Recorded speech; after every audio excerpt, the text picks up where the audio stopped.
지나고 있습니다. 흥겨운 추석도 지났고 이번 주말 고연전을 지나고 나면 곧 10월을 맞이합니다. 그리고 제자 수양의 추수감사절 크리스마스를 지나면 이제 올해는 끝입니다. 우리는 세월이 너무 빨리 흐르고 있고 내가 한 것은 별로 없는 것처럼 생각할 때가 많은데 과연 그러할까요? 돌아보면 여름 수양회도 사실 불과 2달 전의 일입니다. 그리고 세계선교보고회를 치른 지도 3달이 채 되지 않았습니다. 그때 우리 안암골 공동체는 다 함께 정말 큰 일을 해냈습니다.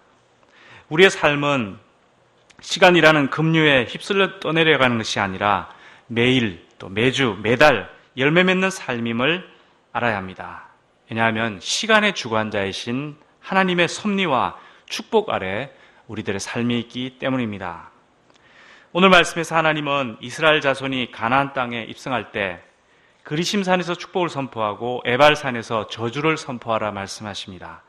하나님을 사랑하고 율법에 순종하는 자는 그리심산과 같은 축복받는 자들일 것이다 하고, 반면 배반하고 순종하면 에발산처럼 저주받을 것이라 선포하라 하십니다. 하나님을 사랑하고 주님 말씀에 순종하고자 했으며 예수님의 십자가 보혈 아래에 있는 그리스도인의 삶은 그리심산과 같음을 믿습니다.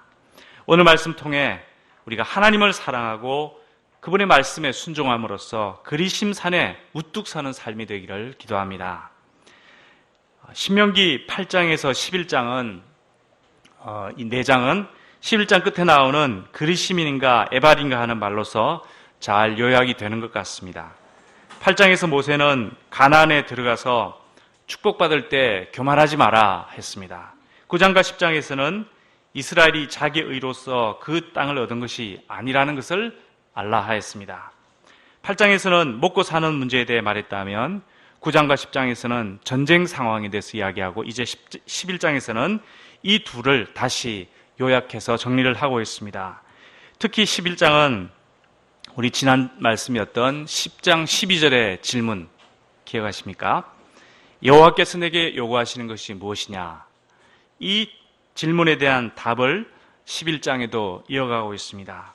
하나님을 사랑하고 그분의 명령을 잘 지키는 것이고 또 그렇게 할 때 가나안 땅의 경제적 풍요를 누리고 또 강대한 나라가 될 것이다.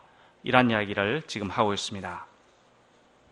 11장 본문을 쭉 들여다보면 처음 읽을 때는 굉장히 비슷한 말, 여호와 사랑하고 말씀을 지키라, 뭐 잘 될 것이다, 이런 말이 또다시 반복되는 것 같아가지고 왜 이러지? 이런 생각이 잠깐 듭니다. 근데 자세히 들여다보면 마치 그 소고기에 보면 마블링이 껴있고 또 상고기 보셨습니까? 그 상고기를 보는 듯하다 하는 생각이 들었습니다. 이 소고기를 보면 이 단백질이 있는 빨간 그 단단한 살코기 부분이 있고 그 사이에 하얀색 그 지방층이 마블링으로 이렇게 번갈아 가면서 있기 때문에 맛을 더하고 있습니다. 명절이 되면 저희 어머니는 다양한 해산물 음식을 준비하시는데 그 중에 고래고기와 상어고기가 늘 빠지지 않습니다. 드셔보셨습니까? 특히 상어는 보면 굉장히 단단한 동물이잖아요. 근데 이 단단한 근육질로 되어 있는데 이제 음식을 먹을 때 이렇게 보면 그 근육질 사이사이로 정말 그 실과 같은 지방층이 이렇게 전후 좌우로 이렇게 촘촘하게 번갈아 배열이 되어 있는 걸 보고, 야, 그 단단한 몸이 이 지방층 때문에 자유자재로 움직이는구나, 그리고 맛을 더하구나, 이런 것을 생각하게 됩니다. 11장은 전체가 32절입니다. 그런데 이 중에 거의 반에 가까운 14개 절이 한 가지 주제를 이야기합니다. 이 11장 전체 이 한 가지 주제가 마치 지방층처럼 이곳저곳에 이렇게 층층이 분포가 되어 있습니다. 그것은 여호와를 사랑하고 율법을 지키라, 이런 이야기를 지방층처럼 중간중간에 집어넣고 있습니다. 그래서 11장이 자칫 반복하는 말씀처럼 들리지만 마치 근육질과 지방층이 반복되는 것처럼 말씀을 지키라는 것과 그 이유와 결과, 이것을 이렇게 계속 반복하고 있기 때문에 우리가 이것을 이렇게 인식을 하고 11장을 들여다본다면은 이 말씀에 담긴 이 맛을 더 많이 느낄 수 있으리라 생각이 됩니다. 먼저 1절에서 7절이 이 하나의 덩어리입니다. 7절을 보십시오. 그런즉 1절을 보십시오.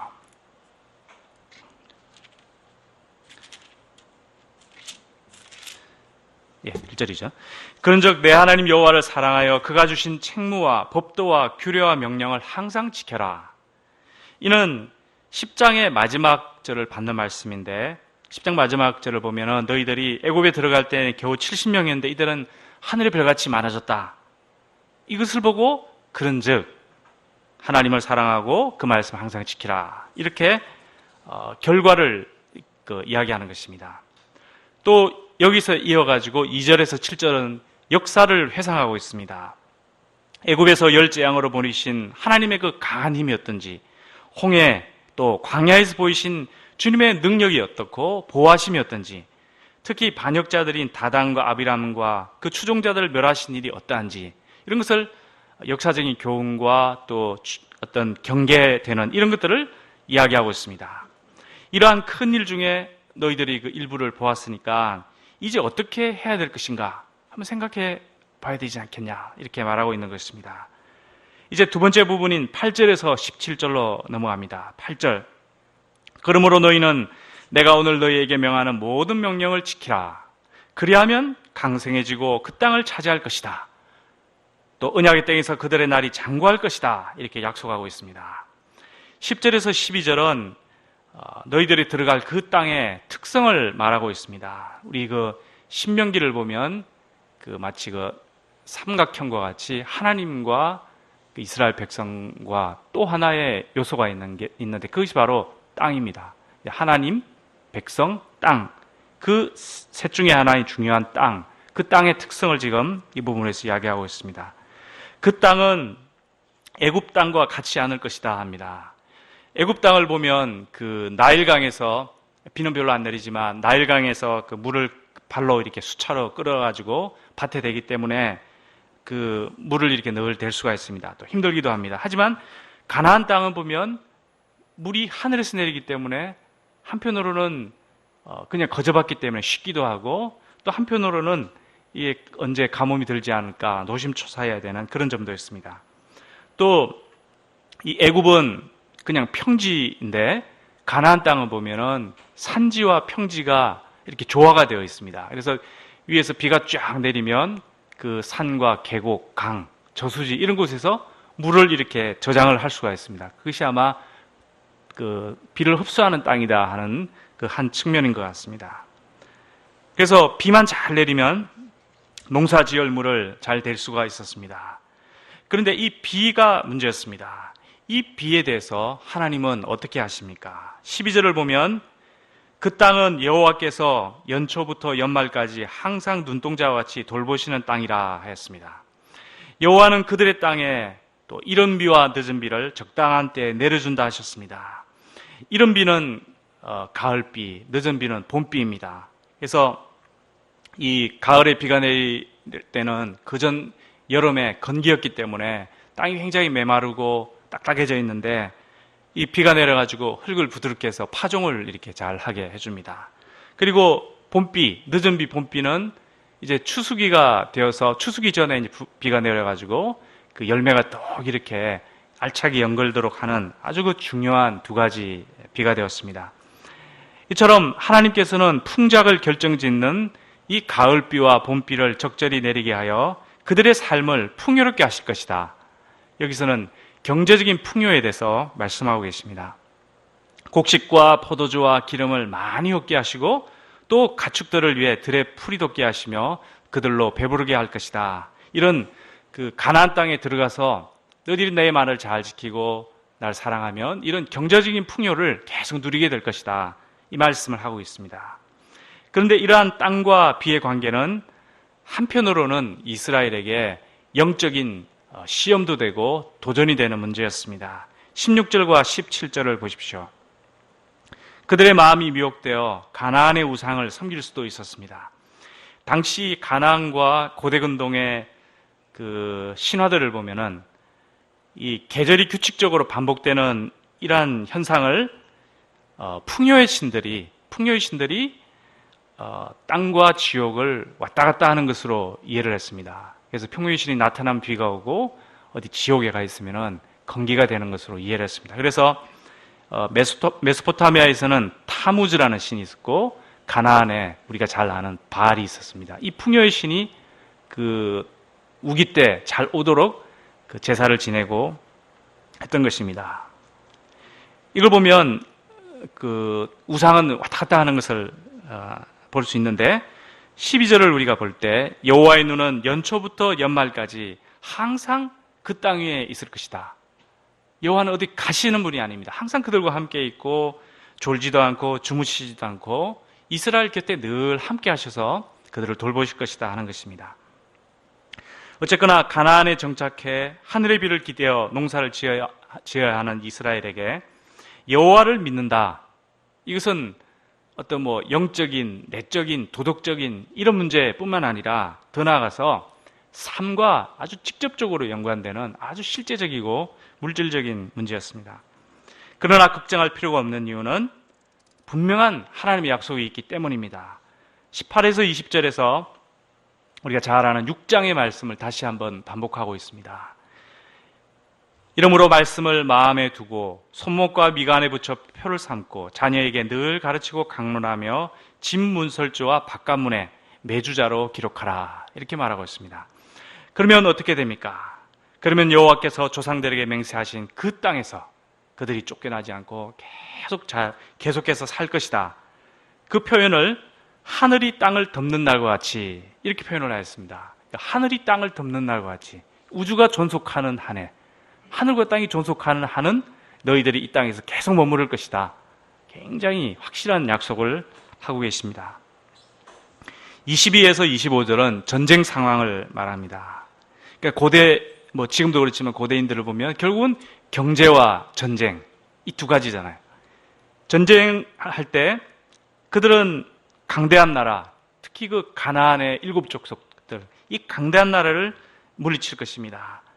그리고 그 전제도 여호와를 사랑하고 그분의 모든 도를 잘 행하면 경제적인 문제뿐만 아니라 이런 군사적인 문제, 땅의 문제, 국가의 문제, 이 모든 것을 하나님이 책임져 주시겠다 이렇게 말씀하고 계시는 것입니다.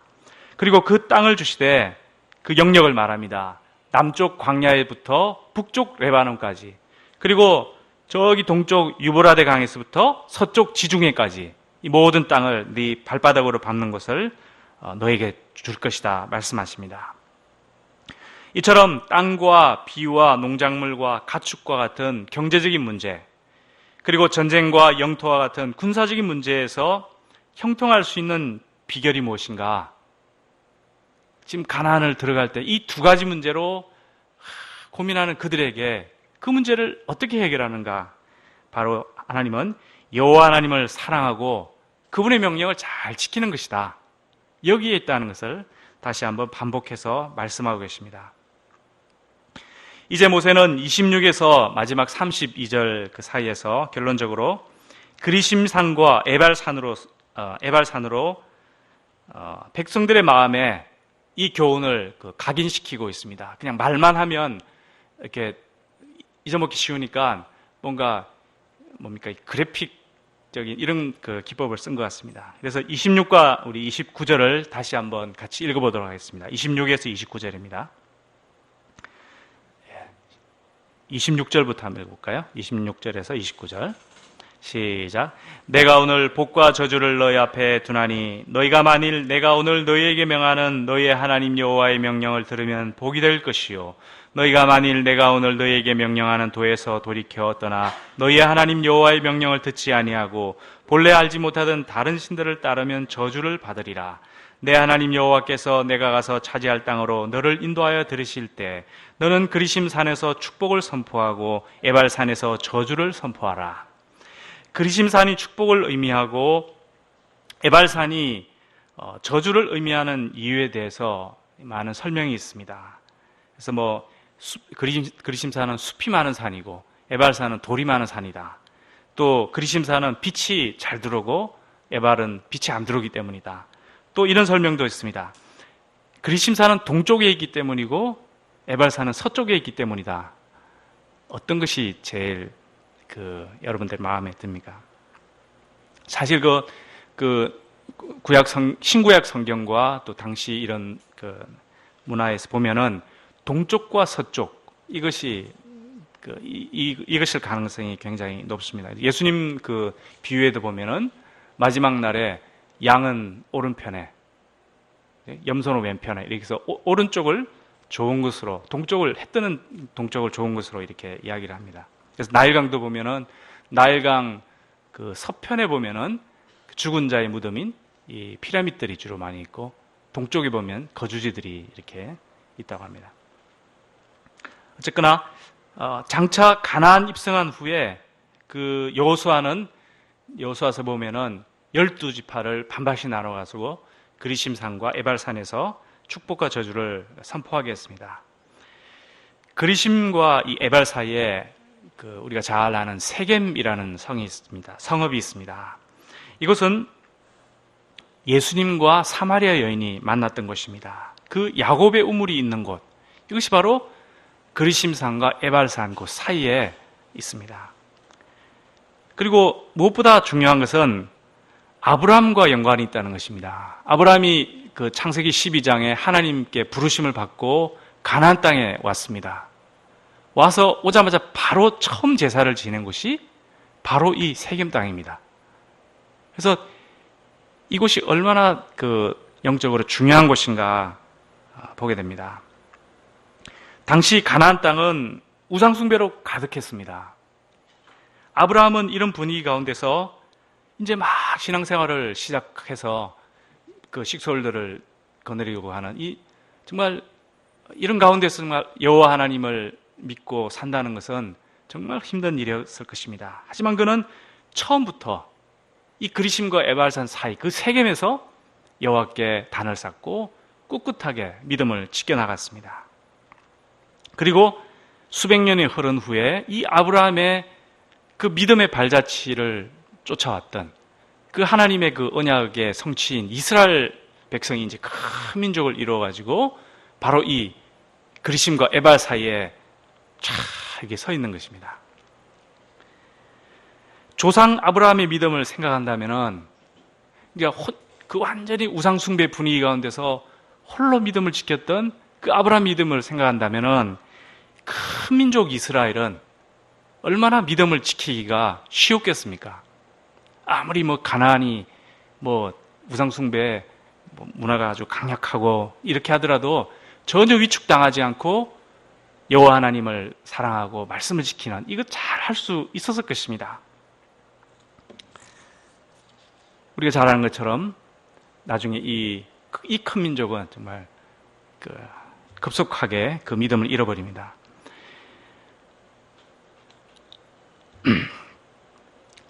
윤모세 목자님이라고 지금 종로센터 전체 역사를 섬기고 계신 목자님 계신데, 오래전에 영국에 선교사로 가셨습니다.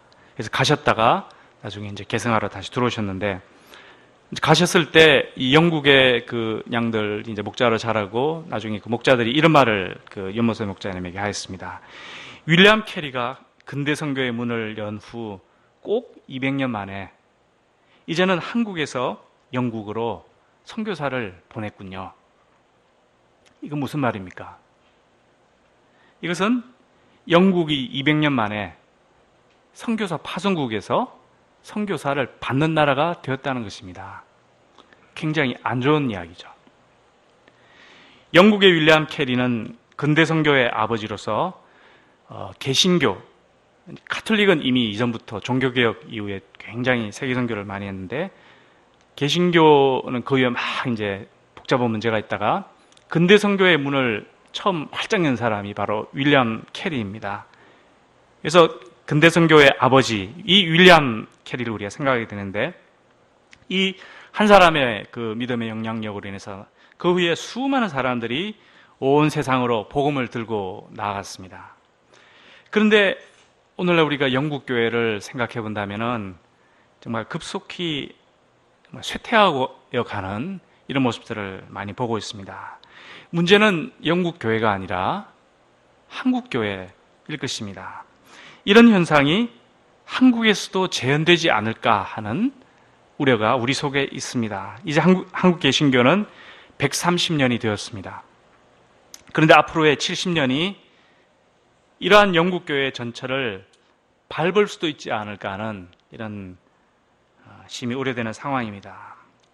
교회는 물론 늘 세상으로부터 이제 외면당하고 싸우곤 하지만 이미 성장한 교회가, 작은 교회가 핍박받을 때하고 이제 막 굉장히 성장하고 영향을 끼치는 이런 교회가 세상으로부터 핍박당하고 외면당하는 이런 것은 또 다른 차원의 문제입니다. 이런 현상이 있습니다.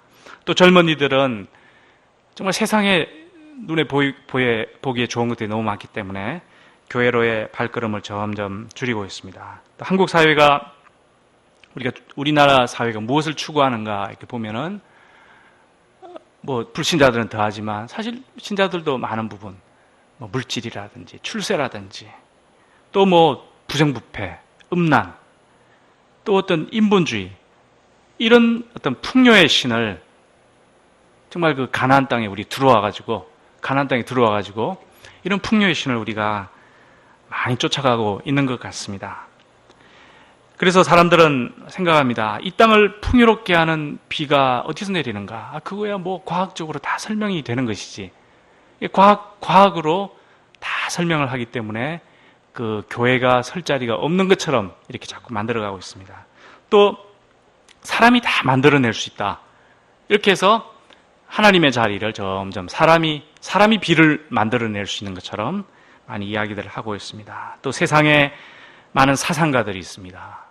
또 많은 신화들이 있고 종교들이 있고 이런 것들이 정말 마치 가나안의 그 문화 또 우상처럼 하나님의 백성들을 굉장히 공격하고 있는 또 이런 그 도전 가운데 우리가 서 있는 이런 점을 보게 됩니다.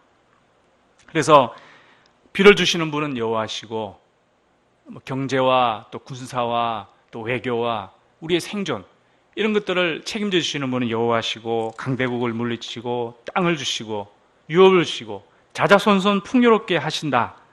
이분이 여호와다. 이런 말은 마치 이제는 광야에서 외치는 자의 소리처럼 들려가고 있는 이러한 세상이 되어가고 있습니다. 그런데 우리가 이러한 때 아브라함을 생각해야 됩니다. 아브라함. 이스라엘 백성까지 갈 필요는 없고 아브라함. 그리심산과 에발산 그 사이 세겜에서 이제 금방 신앙생활을 시작한 한 노인과 그 작은 무리들이 정말 처음 들어보는 그 여호와의 이름을 이제 부르고 제단을 쌓고 그분을 사랑하고 경외하고 그분이 무슨 말씀을 하시는지 듣고 순종하고자 믿음으로 살아갔던 이 아브라함과 아브라함의 가족들을 생각하면 이야, 정말 희망이 있다는 것을 보게 되었습니다. 그리고 그 믿음대로 그 순종대로 이제 큰 민족이 되어 이 산 앞에 서 있는 이 아브라함의 자손 이스라엘 백성들을 우리가 보게 됩니다. 그리고 그들의 영적 후손인 오늘날 우리 자신을 보게 됩니다. 우리도 마치 그 가나안 입성을 앞둔 그러한 세대들처럼 세상에 거센 이런 죄악과 우상과 물질 문명의 이런 도전 앞에 서 있습니다. 그리고 아브라함처럼 아무리 거대한 가나안 이방 문화와 이교의 세력 앞에서도 믿음을 지킬 수 있구나. 혼자서도 여호와 하나님을 경외하고 그 말씀을 지킬 수 있구나 하는 것을 보게 됩니다. 여호와의 이름을 부르고 그분을 사랑하고 그분의 말씀을 순종할 수 있다는 것을 이로써 그리심의 축복을 우리가 누릴 수 있구나. 이 축복을 후손들에게 나눌 수 있구나 하는 것을 보게 됩니다. 그리심산의 축복의 언약은 하나님의 언약, 그리심산처럼 정말 복된 이런 삶이 될 것이다. 이 축복의 언약은 아브라함의 때나 신명기 때나 예수님의 때나 또 오늘이나 또 내일이나 동일합니다. 이 언약은 하나님께서 영원토록 지켜나실 것입니다. 나와 또 우리 가족, 안암골 공동체 그리고 우리 한국교회가 가나안의 풍요에 물들어 타락하지 않도록 우리가 늘 기도하기를 기도합니다. 여호와를 사랑하고 그 말씀에 순종함으로써 그리심의 축복을 누리고 계승하는 참된 아브라함의 자손들 되기를 간절히 기도합니다. 요절 말씀 읽고 같이 기도하도록 하겠습니다. 29절 말씀, 11장 29절 시작. 내 하나님 여호와께서 내가 가서 차지할 땅으로 너를 인도하여 들으실 때 너는 그리심 산에서 축복을 선포하고 에발산에서 저주를 선포하라. 기도하겠습니다. 하늘에 계신 우리 아버지 하나님의 크신 사랑과 또 신실함을 인하여서 감사합니다. 우리가 죄악될지라도 예수님의 십자가 보혈로 우리를 붙드시고 우리에게 하신 당신의 그 언약을 영원토록 지켜나가심을 감사합니다. 주님, 저희들이 아브라함 때처럼 또 신명기 때처럼 이 가나안의 거센 이방 문화 앞에서 정말 두려워 떨고 무엇을 어떻게 해야 될지 몰라 서 있는 자들임을 고백하게 됩니다. 그러나 아브라함의 믿음을 생각할 때, 아브라함의 하나님을 생각할 때, 우리의 하나님을 생각할 때 우리의 믿음을 지킬 수 있고 여호와 하나님을 사랑하고 그분의 말씀을 순종하는 참된 당신의 백성 될 수 있음을 고백합니다. 하나님 아버지, 우리를 도와주시옵소서. 우리의 이 믿음의 삶을 통해서 하나님 주시는 축복을 누릴 뿐만 아니라 우리의 가족과 교회와 이 사회, 전 세계에 이 하나님의 참된 축복을 나누는 참 복된 삶이 되도록 도와주시옵기를 간절히 기도하곤 합니다. 이 시간 성령께서 우리 각자의 심령에 이 신명기 말씀이 오늘날 우리 삶의 말씀 되도록 인도하여 주시옵소서. 감사드리며 예수님의 이름으로 기도하였습니다. 아멘.